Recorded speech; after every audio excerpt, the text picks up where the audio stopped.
अस्सलामु अलैकुम वरहमतुल्लाहि वबरकातुहू नहमदुहू व नुसल्ली अला रसूलिहिल करीम अम्मा बाद। आप तमामी हज़रात का खैर मकदम है हमारे यूट्यूब चैनल रज़वी वॉइस पर। आज हमारे पास एक सवाल है और ये सवाल जिन्होंने भेजा है वो हमारे अच्छे दोस्त भी हैं, अल्लाह उनको सलामत रखे। मोहम्मद शरीफ साहब, उन्होंने काफ़ी दिन पहले एक मैसेज किया था हमारे पास कि ये जो नफिल नमाज जो लोग नहीं पढ़ते उनके लिए क्या हुक्म है। ख़ासकर उनका सवाल ये था कि इशा की जो आखिरी दो रकात नमाज नफिल होती है, लोग जो है मस्जिद से बाहर जाकर रास्तों पर बैठ जाते हैं और बाहर जाकर के दुनियावी बातें तो करते हैं लेकिन नफिल नमाज नहीं पढ़ते हैं। रोज़ाना बहुत सारे लोग ऐसा करते हैं, तो रोज़ाना ऐसा करना कैसा है, यानी रोज़ाना नफिल नमाज को छोड़ना कैसा है। तो इंशाअल्लाह तबारक ताला हम इस पर बात करेंगे आज। तो सबसे पहले तो आप ये जानते हैं अच्छी तरीके से कि अल्लाह तबारक ताला ने इंसान को अपनी इबादत के लिए पैदा किया है, यानी अल्लाह तबारक ताला ने इंसान को बनाया ही इसलिए कि वो उसकी इबादत करे। जैसा कि उसने खुद कुरान मजीद में अल्लाह तबारक ताला ने फरमाया है कि मैंने इंसान और जिन्नात को मेरी इबादत के लिए पैदा किया, यानी इंसान और जिन्नात को अल्लाह तबारक ताला की इबादत के लिए पैदा किया गया है। और ये बात याद रखें कि नमाज भी इबादत है और अल्लाह तबारक ताला को जो सबसे पसंदीदा इबादत है वो नमाज है। सबसे पसंदीदा इबादत अल्लाह तबारक ताला को क्या है, वो नमाज है। ये बात याद रखें। तो अब जब नमाज है, कुछ नमाजें फ़र्ज़ है, कुछ नमाजें उसमें वाजिब है, कुछ नमाजें जो है वो सुन्नत है और कुछ उसमें जो है नफिल नमाजें हैं। इंशाअल्लाह तबारक ताला इस पर हम आज पूरी जो है डिटेल के साथ बात करेंगे। और इसके साथ साथ मैं एक दूसरा सवाल भी किसी ने मेरे पास एक छोटा सा क्लिप भेजा था, इंशाअल्लाह तबारक ताला मैं उस पर भी बात करूंगा, आखिर में बात करूंगा।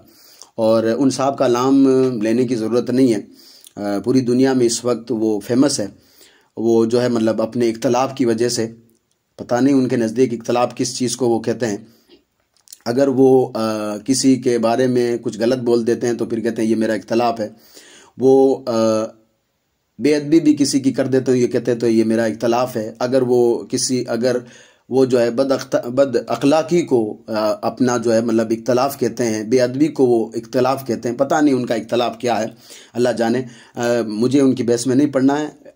उनका एक क्लिप है मेरे पास, तो इंशाअल्लाह तबारक ताला उस पर भी हम बात कर लेंगे, आखिर में बात करेंगे। सबसे पहले मोहम्मद शरीफ साहब के सवाल पर आते हैं। उन्होंने जो सवाल पूछा है कि जो रोज़ाना लोग नफिल छोड़ देते हैं, नफिल की जो आखिरी रकात इशा की जो तो वो छोड़ देते हैं, उनके बारे में हुक्म क्या है। तो सबसे पहले तो मैंने आपके सामने जो रखा कि कुछ रकातें फ़र्ज़ होती है, कुछ रकातें जो है वाजिब होती है, कुछ रकातें सुन्नत होती है और कुछ रकातें जो है वो नफिल होती है। तो इनकी तारीफ़ भी हम करेंगे इंशाअल्लाह तबारक ताला, और इनको छोड़ने वाला गुनहगार है और कौन सी नमाज जो है वो नहीं पढ़ेगा तो गुनहगार नहीं होगा, इस पर भी इंशाअल्लाह तबारक ताला हम थोड़ी रोशनी डालेंगे। तो सबसे पहले हम बात करते हैं फ़र्ज़ नमाज की। फ़र्ज़ नमाज को मैं बिल्कुल आसानी से बता रहा हूँ आज आपको, ताकि आपके समझ में आ जाए और जितने भी लोग मेरे देखने वाले उनको भी समझ में आ जाए। फ़र्ज़ नमाज का मतलब ये होता है कि जब तक आप नहीं पढ़ोगे तो छुटकारा नहीं है। किसी भी हालत में ये नमाज जो फ़र्ज़ नमाज है वो माफ़ नहीं है। आप जब तक उसको नहीं पढ़ोगे छुटकारा नहीं है। मिसाल के तौर पर सुबह फजर में जो 4 रकात होती है उसमें 2 रकात नमाज आखिर वाली हम पर फ़र्ज़ है। ज़ोहर में 12 रकात होती है तो 4 रकात नमाज हम पर फ़र्ज़ है। असर में 8 रकात होती है तो 4 रकात नमाज असर की हम पर फ़र्ज़ है। मगरिब में 7 रकात होती है तो मगरिब की जो 3 रकात जो सबसे पहले हम जो पढ़ते हैं वो हम पर फ़र्ज़ है। और इशा में जो हम 17 रकात जो नमाज होती है उसमें से 4 रकात नमाज हम पर फ़र्ज़ है। टोटल मिलाकर के ये 17 रकात होती है फ़र्ज़ की। सुन्नतें अभी बाकी है, नफिल अभी बाकी है और वाजिब अभी बाकी है। तो ये 17 रकातें सिर्फ फ़र्ज़ की मैं अभी ये बात कर रहा हूँ, क्योंकि फ़र्ज़ पर बात कर रहा हूँ। ये फ़र्ज़ किसी भी हालत में माफ़ नहीं आप पर, और क़यामत के दिन सबसे पहले इन्हीं के बारे में आपसे पूछा जाएगा कि ये नमाज़ें आपने क्यों छोड़ी, ये नमाज़ें आपने जो है आप पर फ़र्ज़ थी तो आपने छोड़ी क्यों थी। तो ये नमाज़ें किसी भी हालत में माफ़ नहीं है। हाँ, अगर कोई बंदा गफलत में सो जाए या उसको नींद आ जाए तो उसको चाहिए कि जब भी उसे याद आए तो वो नमाज पढ़ ले, लेकिन जो नमाज वक्त पर पढ़ी जाए उसको अदा कहा जाता है। और जो वक्त निकलने के बाद अगर उसको भूल गया किसी नमाज को फिर पढ़ता है तो उसको कज़ा कहा जाता है। ये बात याद रखें। तो क्योंकि नमाज में वक्त जो है वो शर्त है, ये बात याद रखें। मैं इंशाल्लाह आगे पूरी बात करूँगा। तो ये फ़र्ज़ नमाज है। तो इन फ़र्ज़ नमाज़ों को पढ़ना बेहद ज़रूरी है, ये हम पर फ़र्ज़ है। नहीं पढ़ोगे तो गुनहगार होगे, और ये बात याद रखें, गुनहगार होंगे और क़यामत के दिन सबसे पहले इन्हीं नमाज़ों के बारे में, यानी फ़र्ज़ नमाज़ों के बारे में आपसे पूछताछ होगी। तो किसी भी हालत में ये नमाज हम पर माफ़ नहीं है। अच्छा, अब आते हैं दूसरी जो नमाज है वो है वाजिब। वाजिब की जो तारीफ़ वो ये है कि उसका मर्तबा फ़र्ज़ के बराबर तो नहीं है, लेकिन अगर बंदा छोड़ता है तो गुनहगार होगा, और अगर कभी गफलत से अगर छूट जाए तो उसकी कज़ा जो है वो वाजिब है। फ़र्ज़ की कज़ा फ़र्ज़ है और वाजिब की कज़ा जो है वो वाजिब है, ये बात याद रखें। जिस तरीके से इशा में जो है वो आप निसाई वगैरह में जाकर आप पढ़ लें, इशा में जो है वो 3 रकात नमाज जो वितर वाजिब होती है, वो नमाज वाजिब है हम पर। अगर कभी भूल से बंदा अगर सो जाए और सुबह उसको याद आए कि मैंने इशा की नमाज़ पढ़ी नहीं है, तो सुबह जब भी उसे याद आए, जैसा कि हदीस में मौजूद है कि उसे याद आए कि मैंने इशा की नमाज़ नहीं पढ़ी है, तो पहले 4 रकात नमाज इशा की फ़र्ज़ पढ़ ले, फिर 3 रकात नमाज वितर वाजिब पढ़ ले, तो इंशाअल्लाह तबारक व तआला उसकी नमाज की भरपाई हो जाएगी। जानबूझकर नहीं छोड़ना है, बल्कि अगर भूल से छूटी है तो। जानबूझकर छोड़ने वाले के लिए आपने सुना होगा कि जो बंदा एक नमाज जानबूझकर छोड़ता है, उसका नाम जो है जहन्नुम के दरवाजे पर, दोजख के दरवाजे पर लिख दिया जाता है। ठीक है, ये तो वाजिब की बात हो गई। अब आते हैं सुन्नतों पर। सुन्नत की 2 किस्में होती है, एक है सुन्नत मौक़दा, दूसरी सुन्नत गैर मौक़दा। सुन्नत गैर मौक़दा की तारीफ़ बिल्कुल आसान ज़बान में आपको बता रहा हूँ कि जिसको रसूल अकरम सल्लल्लाहु अलैहि वसल्लम ने हमेशा पढ़ा, और सुन्नत गैर मौक़दा का मतलब है जिसको रसूल अकरम सल्लल्लाहु अलैहि वसल्लम ने कभी पढ़ा और कभी नहीं पढ़ा। अब सुन्नत मौक़दा की जो सुन्नत मौक़दा का हुक्म क्या है? हुक्म यह है कि अगर कोई बंदा जानबूझकर अगर छोड़ता है तो गुनहगार होगा, ये बात याद रखें। यानी सुन्नत मौक़दा की मैं बात कर रहा हूँ। जैसा कि सही मुस्लिम में हदीस पाक है, और रावी उम्मुल मोमिनीन हज़रत उम्मे हबीबा रज़ी अल्लाह ताला अन्हा वो बयान करती है कि अल्लाह के नबी सल्लल्लाहु अलैहि वसल्लम ने इरशाद फरमाया, जो कोई बंदा फ़र्ज़ नमाज से पहले या फ़र्ज़ नमाज के बाद में इन 12 रकात की अगर कोई हिफाजत कर ले, तो क़यामत के दिन अल्लाह तबारक व तआला जन्नत में उसके लिए एक मकान बनाएगा। और इसी तरह की एक रिवायत तिरमिज़ी पाक में मौजूद है, और रिवायत में अम्मा आयशा सिद्दीक़ा रज़ी अल्लाह ताला अन्हा फरमाती है कि अल्लाह के महबूब सल्लल्लाहु ताला अलैहि वसल्लम ने इरशाद फरमाया, और उसमें रकात की भी डिटेल मौजूद है। तो वो फरमाती हैं कि अगर बंदा इन नमाज़ों की हिफाजत करता है तो अल्लाह तबारक व तआला उसको कल क़यामत के दिन जन्नत में दाखिल करेगा। अब आप देख लें वो रकातें कौन कौन सी है। सबसे पहले सुबह फ़जर की फ़र्ज़ से जो पहले सुन्नत, ये सुन्नत मौक़दा है। फिर ज़ोहर की 4 रकात नमाज जो फ़र्ज़ से पहले पढ़ी जाती है, वो भी सुन्नत मौक़दा है। फिर ज़ोहर की फ़र्ज़ के बाद में जो 2 रकात नमाज होती है, वो भी सुन्नत मौक़दा है। फिर मगरिब की फ़र्ज़ के बाद में 2 रकात नमाज, वो भी सुन्नत मौक़दा है। और इशा की फ़र्ज़ के बाद वो भी सुन्नत मौक़दा, यानी टोटल 12 रकात होती है। अगर ये बंदा पढ़ता है तो उसके लिए बशारत ये है कि अल्लाह के रसूल सल्लल्लाहु अलैहि वसल्लम इरशाद फरमाते हैं, क़यामत के दिन अल्लाह तबारक व तआला जन्नत में उसके लिए घर बनाएगा। और दूसरी रिवायत में यह है कि अल्लाह तबारक व तआला क़यामत के दिन उसका ठिकाना वो है जन्नत में करेगा। ठीक है, ये सुन्नत मौक़दा की तारीफ़। सुन्नत गैर मौक़दा का मतलब ये है कि बंदा अगर उसके लिए हुक्म ये है, माफ़ कीजिएगा, हुक्म है सुन्नत गैर मौक़दा का कि अगर बंदा अगर पढ़ेगा तो सवाब है, अगर नहीं पढ़ेगा तो गुनहगार तो नहीं होगा। लेकिन हमारे उलमा फरमाते हैं कि इसको छोड़ने की आदत ना बनाई जाए। आदत का मतलब ये होता है कि आपने देखा होगा हमारे कई भाई ऐसे होते हैं कि ऐन वक्त पर आते हैं। सुन्नत गैर मौक़दा आप देखें, असर की जो 4 रकात नमाज सुन्नत क़बलिया जो होती है, या इशा की जो है 4 रकात नमाज सुन्नत क़बलिया जो होती है, लोग जो है बाहर बैठे हैं और इंतज़ार कर रहे होते हैं जमात का, जबकि उनके पास वक्त होता है, वो जानबूझकर नहीं आते हैं और रोज़ाना इस तरीके से छोड़ते रहते हैं। तो हमारे उलमा फरमाते हैं कि जानबूझकर इनको तर्क ना करें, बल्कि जो है मतलब इसकी आदत ना बनाई जाए। लेकिन अगर कोई बंदा पढ़ता है तो सवाब है, नहीं पढ़ेगा तो गुनहगार नहीं है। ये सुन्नत गैर मौक़दा का हुक्म है। अब आते हैं नफिल नमाज पर। नफिल की तारीफ़ आप सब अच्छी तरीके से जानते हैं। नफिल का मतलब यही होता है, अगर बंदा पढ़ेगा तो सवाब है, नहीं पढ़ेगा तो गुनहगार नहीं है। लेकिन ये बात याद रखें कि नफिल नमाज की फ़जीलत बहुत बड़ी है। नफिल नमाज की फजीलत बहुत बड़ी है। अगर बंदा इस नफिल नमाज को अपने गले से लगा ले तो अल्लाह का महबूब बंदा बन जाता है इंशाअल्लाह तबारक ताला। आगे मैं आपको बताऊँगा। एक रिवायत में हज़रत अब्दुल्लाह इब्न उमर रज़ियल्लाहु ताला अन्हु बयान करते हैं कि अल्लाह के रसूल सल्लल्लाहु अलैहि वसल्लम ने इरशाद फरमाया, अपने घरों में नमाज कायम करो और अपने घरों को कब्रिस्तान ना बनाओ। इसका मतलब ये है कि फ़र्ज़ नमाज जो है वो तो आपको मस्जिद में जाकर अदा करनी है, इसलिए कि आप जाकर के फ़र्ज़ नमाज जमात के साथ जब आप पढ़ोगे तो जमात के साथ जो नमाज पढ़ी जाती है वो 27 नमाज़ों का सवाब आपको मिलता है।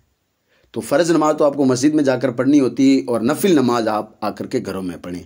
जैसा कि दूसरी रिवायत में मौजूद है कि अल्लाह के रसूल सल्लल्लाहु अलैहि वसल्लम ने इरशाद फरमाया, जब तुम में से कोई शख्स नमाज पढ़ चुके, मस्जिद में अदा कर चुके, तो कुछ हिस्सा नमाज का अपने घर के लिए बचा ले। कुछ हिस्से का मतलब यह है कि वही नफिल नमाज है और वो घर में जाकर पढ़े तो अल्लाह तबारक व तआला उसके घर में खैर व बरकत जो है नाजिल करेगा। यानी जब नफिल नमाज वो घर में जाकर पढ़ेगा तो अल्लाह तबारक व तआला उसके घर में खैर व बरकत नाजिल करेगा, जिसकी हमें आज सख्त ज़रूरत है। तो ये नफिल नमाज का मकाम है। आप गौर कर लें कि नफिल नमाज हम जो छोड़ रहे हैं, मैं पहले कह चुका हूँ, अगर आप पढ़ोगे तो सवाब है, नहीं पढ़ोगे तो अजाब नहीं है। लेकिन अगर आप पढ़ोगे, मैं एक जुमला और साथ में कह देता हूँ, चाहे वो सुन्नत गैर मौक़दा हो, चाहे सुन्नत मौक़दा हो, चाहे वो नफिल नमाज हो, सुन्नत गैर मौक़दा हो चाहे नफिल नमाज हो, कल क़यामत के दिन इनके बारे में तो आपसे नहीं पूछा जाएगा कि आपने पढ़ी कि नहीं पढ़ी। लेकिन अगर आपने पढ़ी है तो क़यामत के दिन इनका सवाब आपको ज़रूर दिया जाएगा। जिस वक्त हमें सवाब की सख्त ज़रूरत होगी ना, उस वक्त हमें सवाब ज़रूर दिया जाएगा। तो इनकी भी हिफाजत करें। अल्लामा शदू शरिया रहमतुल्लाहि ताला अलैह फरमाते हैं कि अल्लाह तबारक व तआला खुद फरमाता है कि बंदा जो है जब फ़र्ज़ इबादतों की हिफाजत करके नफिल इबादतों की हिफाजत करता है तो वो मेरा कुर्ब हासिल कर लेता है, यानी वो मेरे नज़दीक हो जाता है। और कितना नज़दीक होता है, मेरा रब खुद फरमाता है कि इतना नज़दीक होता है कि मैं उसे अपना महबूब बना लेता हूँ। यानी जो फ़र्ज़ नमाज़ों की हिफाजत कर ले और फिर नफिल इबादत जो होती है, नफिल नमाज जो होती है, उसको भी साथ में पढ़ता रहता है, तो जो है बारे शरीयत में मौजूद है कि अल्लाह तबारक व तआला उसे अपना महबूब बना लेता है। और फिर अल्लाह तबारक व तआला फरमाता है, जब वो मुझसे सवाल करता है तो मैं उसे अता करता हूँ, जब वो मुझसे पनाह मांगता है तो मैं उसे पनाह देता हूँ। तो जब नफिल नमाज आप पढ़ते हो तो अल्लाह तबारक व तआला आपको महबूब बनाता है। लेकिन शर्त पहले यह है कि ये बात याद रखें कि सिर्फ नफिल नमाज पर ही ना अटकें, पहले फ़र्ज़ नमाज जो पहले ज़रूरी है उसको आप अदा करें, उसके बाद में नफिल नमाज भी पढ़ें। और मैं तीसरी मर्तबा कह रहा हूँ कि अगर नफिल नमाज अगर आप नहीं पढ़ोगे ना तो आपको ऐसा नहीं कि गुनाह मिलेगा, लेकिन अगर पढ़ोगे तो सवाब बहुत ज़्यादा है इसका। अब आते हैं इस बात पर कि कोई भी नमाज हो, जैसे फ़जर की नमाज है तो उसको वक्त पर अदा करना ज़रूरी है। ज़ोहर की नमाज है तो ज़ोहर के वक्त में ही अदा करना ज़रूरी है। असर की नमाज है तो असर के वक्त में नमाज अदा करनी ज़रूरी है। मगरिब का वक्त है तो मगरिब में ही उसको पढ़ना है। इशा की नमाज है तो इशा में ही पढ़ना है। ये बात याद रखें। हाँ, अगर किसी की जो है असर की नमाज कज़ा हो गई हो किसी वजह से, अब अगर वो मगरिब में या इशा में अगर कज़ा नमाज अगर पढ़ रहा तो ये उसके लिए छूट है। ये बात याद रखें। अब एक साहब हैं जिनका इख्तलाफ हर किसी के साथ रहता है और पता नहीं, मैं पहले कह चुका हूँ, उनका इख्तलाफ वो किस भाषा में इख्तलाफ कहते हैं और किसको इख्तलाफ कहते हैं मुझे तो अभी तक समझ में नहीं आया। वो हर चीज़ में अपना कोई ना कोई एक जो है मतलब इख्तलाफ ज़रूर घुसा देते हैं अंदर। अब उसमें से उन्होंने एक क्लिप में कहा था कि जो है मतलब आपको ये जो सुन्नतें या फिर सुन्नत मौक़दा हो या फिर सुन्नत गैर मौक़दा हो, चाहे वितर वाजिब हो, चाहे वो जो है मतलब आप नफिल हो, ये सारी पढ़ने की कोई ज़रूरत नहीं। आप सिर्फ दिन में जो है 17 रकात फ़र्ज़ नमाज, यानी 2 फजर की, 4 असर की, 4 ज़ोहर की, 4 असर की, 3 मगरिब की और 4 इशा की फ़र्ज़ पढ़ लें, आपकी सारी नमाज टोटल हो जाएगी। हम ये लोगों को कौन सा दर्स दे रहे हैं, हमें सबसे पहले ये सोचना चाहिए। अब हम जब लोगों को ये बताने ही आ गए हैं तो कम से कम लोगों को ये बताएं कि भाई अल्लाह की इबादत करने के लिए आप खड़े हो गए तो फिर नमाज पूरी पढ़ें ना, आप पूरी नमाज आप पढ़ें, आप लोगों को बताए रहें। और दूसरी मर्तबा हज़रत उसमें ये भी फरमा रहे हैं साथ में कि अगर कोई बिज़ी शख्स है, डॉक्टर हो गया हो या फिर कोई और हो गया हो, अगर वो बिज़ी है तो फिर वक्त का भी उसे कोई ख्याल करने की ज़रूरत नहीं है। वो सिर्फ फ़जर की नमाज सिर्फ फ़जर में अदा कर ले और बाकी जो है ज़ोहर और असर को मिला ले साथ में, यानी ज़ोहर की नमाज और असर की एक साथ पढ़ ले और मगरिब और इशा की पढ़ ले साथ में, चलो उसकी नमाज हो जाएगी। जबकि हज़रत को ये मालूम होना चाहिए कि जो है मतलब नमाज में वक्त शर्त है, ये बात याद रखें। जिस तरीके से तहारत यानी पाकी नमाज में शर्त है ना, उसी तरीके से वक्त भी नमाज में शर्त है। जिस तरीके से किबला की तरफ मुंह करना नमाज में शर्त है ना, इसी तरीके से नमाज में वक्त का भी होना शर्त है, ये बात याद रखें। हाँ, लेकिन मैं पहले ये कह चुका हूँ कि अगर किसी की कोई नमाज कज़ा हो गई हो तो वो कज़ा नमाज किसी और वक्त में पढ़ सकता है, उसमें उसके लिए गुंजाइश है। लेकिन ये नहीं हो सकता कि आपने इशा की नमाज़ पढ़ते ही सुबह जो आने वाली फजर की नमाज है वो भी साथ में पढ़ लें ताकि सुबह जल्दी उठना ना पड़े, ये कभी नहीं हो सकता। और एक हदीस का वो हवाला देते हैं, वो सिर्फ एक हदीस का हवाला, जिसमें जो है मतलब बहुत सारे मुफस्सिरीन का ये है कि वो बारिश की वजह से नमाज थी। तो फिर हम सिर्फ और सिर्फ एक बिज़ी होने का एक बहाना बना करके या फिर बहुत सारा हमारा काम होने का एक बहाना बना करके हम लोगों को ये कह रहे हैं कि ऊपर से एक 17 रकात नमाज आपको पढ़नी है सिर्फ पूरे दिन में, दिन और रात में, और सिर्फ 3 वक्त में वो नमाज़ पढ़ के आप निकल जाएं, बस आपको करना कुछ नहीं है। ये हम लोगों को क्यों बता रहे हैं? ये इसलिए हम लोगों को बता रहे हैं ताकि लोग जो है हमारे करीब हो, लोग जो है हमारे वीडियो को देखें, लोग ये सोचें कि भाई हमारे लिए आसानी क्यों कितनी पैदा कर रहा है ये। और मुझे तो इस बात पर अभी भी हंसी आ रही है कि आने वाले रमज़ान में अगर किसी ने पूछ लिया कि भाई दिन में मुझे बड़ी तकलीफ़ होती है या दिन में मैं जो है मतलब कहीं पर ऐसी जगह जॉब कर रहा हूँ या ऐसी जगह काम कर रहा हूँ, तो फिर क्या मैं रात में रोज़ा रख सकता हूँ? तो फिर कहीं ना कहीं हज़रत निकाल लेंगे, क्यों? हज़रत का काम है कोई कहीं ना कहीं से कुछ निकालना। तो फिर ये भी हो सकता है। ऐसे लोगों को चाहिए कि फिर अगर आप बता ही रहे लोगों को, कुरान और हदीस का दर्स दे रहे हैं, आप कुरान और हदीस का हवाला देकर अगर बात आप कर रहे हैं, तो लोगों में कम से कम हाथ जोड़कर अर्ज़ कर रहा हूँ, ऐसी बात बताएं जिससे लोगों को ज़्यादा सवाब मिले। अब लोगों को कहें कि ज़ोहर में 12 रकात है तो 12 रकात ही पढ़ें और ज़ोहर के वक्त में ही पढ़ें। अगर कोई नमाज आपकी छुट्टी है तो वो जो है असर में आप पढ़ सकते हैं, या फिर अगर कोई कज़ा नमाज हो गई तो दूसरे वक्त में आप पढ़ सकते हैं।